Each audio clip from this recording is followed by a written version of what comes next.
ग्रामीण क्षेत्र के युवाओं को बकरी पालन से मिलेगा रोजगार, जानकारी के अभाव में नहीं मिल रहा लाभ।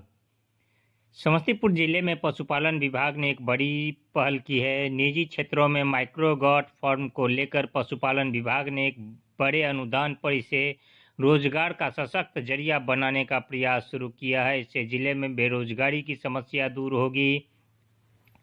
जिले में एक बड़े अनुदान के जरिए राज्य सरकार की बकरी पालन योजना को लेकर जिला पशुपालन विभाग ने गंभीरता दिखाया है।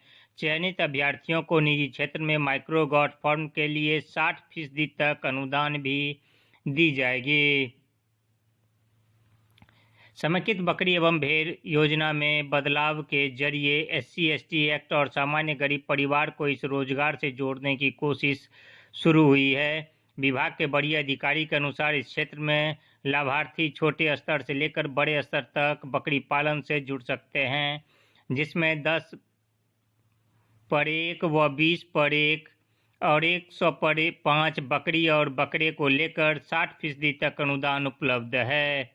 वहीं ग्रामीण क्षेत्र के लोगों को इसका लाभ लेना चाहिए, जानकारी के अभाव में नहीं मिलेगा। और क्या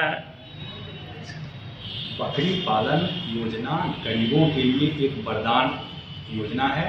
इसमें पहले योजना थी कि 20 बकरी और 1 बकरा का, जिसपे 2 लाख रुपए का कार्ड था, 1 लाख रुपये उसमें अनुदान थे। अब सरकार ने इसको छोटे किसानों के लिए, छोटे पशुपालकों के लिए, बकरी पालकों के लिए और आसान कर दिया है। 10 और 1 कर दिया कि 10 बकरी और 1 की भी आप सब बना करके आप बकरी पालन खोल सकते हैं। और जो बड़े हैं उसके लिए 100+5 की योजना शुरू कर दी है। तो ये अखबार में निकलता रहता है। इसके लिए आपके ऑनलाइन आवेदन करना है, उसमें ज़मीन का विवरणी देना है आपके पास। यदि 100 लागत से आप करना चाह रहे हैं तो उसके लिए राशि निर्धारित है 90,000 रुपया, 1,60,000।